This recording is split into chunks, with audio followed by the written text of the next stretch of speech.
சாதி இந்துக்கள் தெரு வழியா தலித் மக்கள் பிணத்தை எடுத்துட்டு போகும்போது சாதி இந்துக்கள் வழிமறிச்சாக்கா அந்த பிணத்தை அங்கேயே வச்சு எரிங்க அப்படின்னு தலித் மக்களுக்கு கேபிஎஸ் மணி அவர்கள் சொல்றாரு. அதை கேட்டு தலித் மக்களும் அப்படியே செஞ்சிடறாங்க.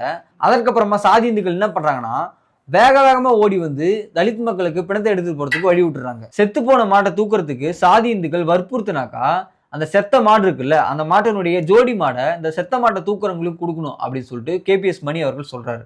இதற்கப்புறமா சாதி இந்துக்கள் செத்த மாட்டை தூக்குறதுக்கு தலித்துகளை கூப்பிடுறது வெகுவா குறைய ஆரம்பிக்குது. அதே போலதான் சாவுக்கு குழி வெட்டுறதுக்கு தலித் மக்களை கூப்பிட்டாக்கா இடம் தரணும் அப்படின்னு சொல்லி தலித் மக்களை இழி தொழில்களை செய்யறதுக்கு மறுக்கிறதுக்கு தூண்டி இருக்கிறாரு. இவருடைய போராட்ட வழிமுறைகள்லாம் எப்படி இருக்கும்னாக்கா அடிச்சா அடிப்போம் அப்படிதான், பிரச்சனைக்கு சரியான தீர்வு கிடைக்கிற வரைக்கும் விடவே மாட்டாரு.